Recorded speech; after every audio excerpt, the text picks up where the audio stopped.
Ẹ káàbọ̀ sórí Joegraphy, orúkọ tèmi ni Joe. Tó bá jẹ́ pé ìgbà àkọ́kọ́ yín yẹn lórí ìkànnì Yorùbá pọ́nbélé ni wá lórí ìkànnì. A máa ń lọ káàkiri oríṣiríṣi ilẹ̀ Yorùbá, ìlú kéréje àti ìlú gbàǹgbà láti mú wá fún yín bó ṣe rí ní àkókò tá a bá lọ síbẹ̀.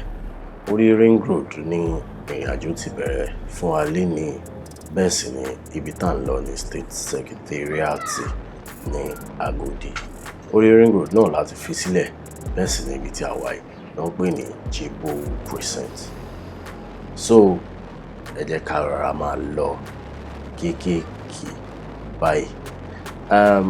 Mo ṣe fídíò kan sẹ́yìn tí mo lọ káàkiri gbogbo Iyaganku Estate. Mo sọ price ilẹ̀ níbẹ̀ fún Jibowu níbi tí a wà yìí.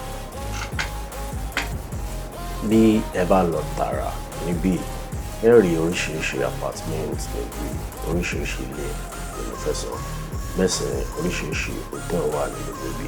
Tẹ́ bá yà sí apá ọ̀tún níbí yìí nísìnyí, ọ̀nà ọ́fíìsì EFCC nìyẹn. Ṣùgbọ́n àwọn ò rí yà síbẹ̀ báyìí. Ọ̀nà apá òsì la yà sí. School kan wà ní gbogbo àdúgbò yìí tó jẹ́ pé world class standard ni. Gẹ́gẹ́ bí mo ń sọ lẹ́ẹ̀kan, GRA ní gbogbo bíbá yìí. Bẹ́ẹ̀ sì ni ilé rírà, hotel kan ni mo ti gbàgbé orúkọ rẹ̀ ló wà ní apá ọ̀tún mi.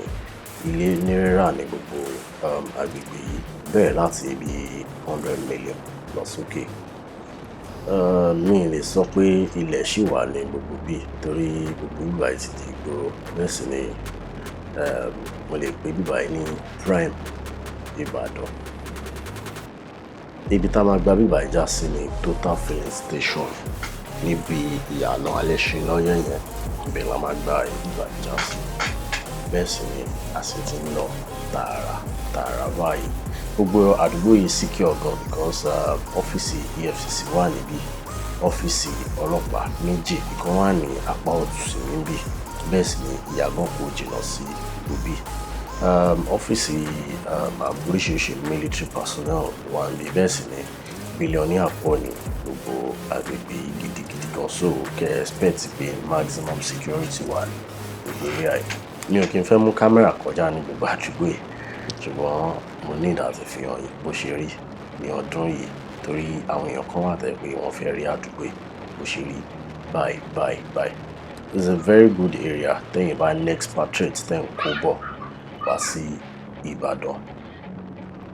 Níbi ọ̀nà Alaafin náà lẹ́ ń wò ní ọ̀kan yẹn ní eléyìí tó já sí Dugbe Street tá lè gbà tààrà eléyìí tá fi yà sí Jibowu Crescent yẹn. So junction Total ní Total gan la máa gbà bí a ṣe ń lọ yìí.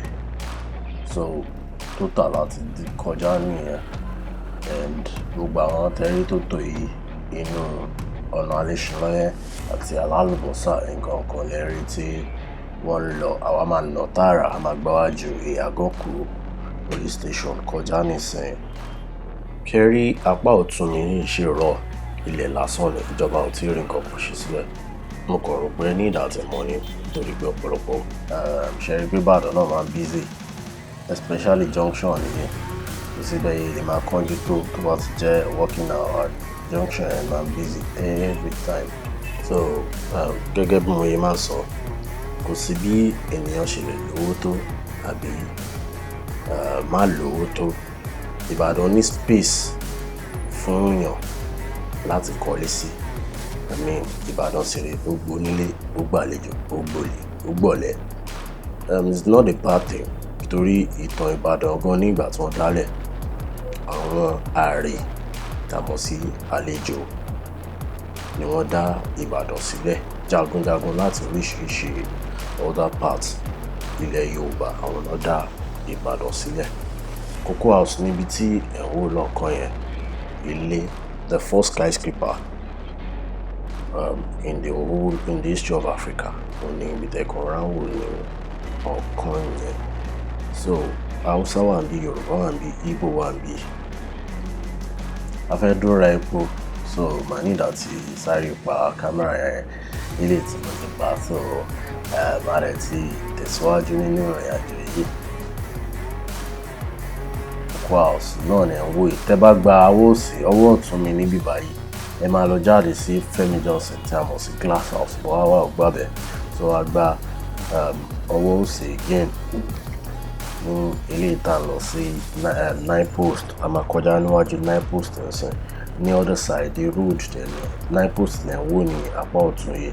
Tẹ́ bá dẹ̀ wo apá òsì, ẹ máa rí railway. Ibẹ̀ ni ilé-iṣẹ́ ojú irin ayé ìjọ́un wà. Wọ́n really lo bẹ̀ mọ́ sìn yàtọ̀ sáwọn train tó lọ sí Kano north basically. Àwọn náà máa ń lo ọ̀nà yẹn ní ìsinyìí. So owó bí tá à ń lọ sí à ń lọ sí Queen Cinema lórúkọ bí tá à ń lọ. Ní ìmọ̀ reason mo máa ń find it difficult láti máa rí èèyàn especially obìnrin tó bá gbé ìkòkò dání lórí ọ̀kadà tó máa ń ní mi lára gidi lọ. So mi mọ̀ mi nǹkan tí mo lè sọ sí woman àti Marinson tó gbé ìkòkò kọjá lórí ọ̀kadà yẹn. Mi mọ̀ nǹkan tí mo lè sọ sí. So right tẹ́ bá yà sí right market kan wà níbẹ̀. Ibẹ̀ ni largest òkìrìkà market ní Ìbàdàn. Ibẹ̀ máa ti rí òkìrìkà oríṣiríṣi. Then rug and other things wọ́n tà ní gbogbo àwọn ìtàdé àti wà ní Queen Cinema báyìí. So building tó ń pè ní Queen Cinema gangan lẹ́ ń wò yẹn. Mo mọ̀ pé ti rí bẹ́ẹ̀ yẹn. Mi mọ̀ nǹkan tí wọ́n ṣe bridge fún basically because kò wúlò. Ẹ má bínú mi mọ̀ reason bridge pedestrian bridge yìí kò wúlò. Àwọn èèyàn kì í lò. Mi mọ̀ reason lọ fi ṣe nígbà tí wọ́n ṣe. So opinion ti ní nìyẹn. Àwọn ìjọba tó ṣe mọ̀ reason lọ fi ṣe nígbà tó ṣe. Adamasingba lẹ́ ń wò ní iwájú yẹn. Adamasingba lẹ́ ń wò ní iwájú stadium Lagos Salami Stadium Adamasingba. Ó ní àwọn kéékèèké ibẹ̀ làwọn shooting stars ti máa ń play gbogbo àwọn games wọn.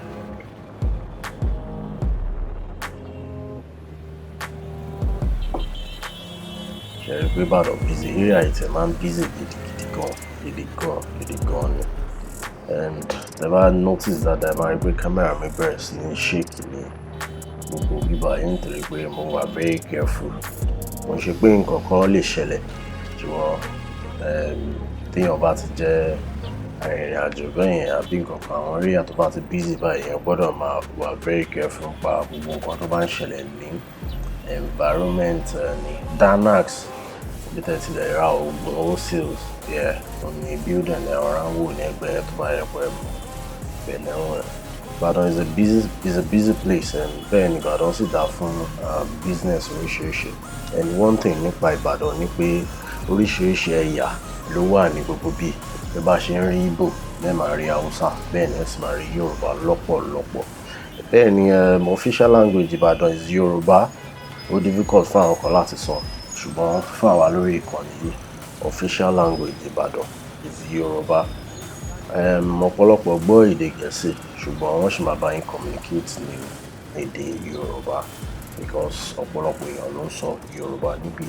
So a ti ń súnmọ́ ọ̀nà Sábó Mọ́kọ́lá roundabout la ti ń súnmọ́ báyìí. Gẹ́gẹ́ bí mo sọ lẹ́ẹ̀kan mo wà very careful ní gbogbo ibi tá a dé torí mo kàn mú camera yẹn dání ní and anything ló lè ṣe. Lílé tí mo nígbàgbọ́ pé anywhere ní nǹkan ti lè ṣe camera tó mú dání lórí ọ̀kadà báyìí ní world kò síbi tí nǹkan ò ti lè ṣe camera èèyàn lè jàgbá wọ́n lè mọ̀ọ́mọ̀ jábọ̀ and nothing. So mo like bridge afárá ilé ìwúlò ilé tó ń lọ ní òkè yẹn. Ó dàbí pé ìjọba Ajímọ̀bí ló ṣe afárá ilé. So níbí màá need láti pa camera mi kí n make sure pé ó safe because bí báyìí kò ń ṣe pé ó burú tó bí mo ṣe ń pọ̀ yìí náà ṣùgbọ́n ẹ jẹ́ ká play safe kí n lè rí camera ẹ̀ lò ní ìgbà míì tí màá ti déwájú màá tọ̀ padà so a lè jọ máa gbádùn ara wa àti explanation tí mo máa ń ṣe fún ọ̀nà yìí. Mo ti kọjá roundabout díẹ̀ síwájú báyìí so ibi tí mo sì ń lọ náà ní Secretariat. Tí bá fẹ́ ra fóònù abẹ́fẹ́ tún fóònù yín ṣe eré àbíbá ìlú ẹ ti lè ṣe irú àwọn nǹkan bẹ́ẹ̀ yẹn. Bẹ́ẹ̀ sì ni tẹ́ bá sún síwájú díẹ̀ tí àwọn àgbàlagbà wa bá relé àwọn bíi ti lè ra casket ìfẹ́ sọ Yorùbá ẹ̀ sound gbìm ìbọn bóyá ẹ̀rọ ọ̀gá tí mò ń sọ. Àwọn area yìí ọ̀pọ̀lọpọ̀ wọn wà ní gbogbo bẹ̀. Lókè ní apá ọ̀tún mi mo like landscape bíbá yìí lélẹ̀ tí mo mọ̀ pé mo ṣe máa ṣe view òkè yẹn fún yín. Mo like bó ṣe rí gan. Lókè yìí bí òní Mọ́kọ́lá ní apá òsì mi. Kí mo fẹ́ sọ ní pé cultural center láti gbogbo yìí máa wo cultural center ní Ìbàdàn.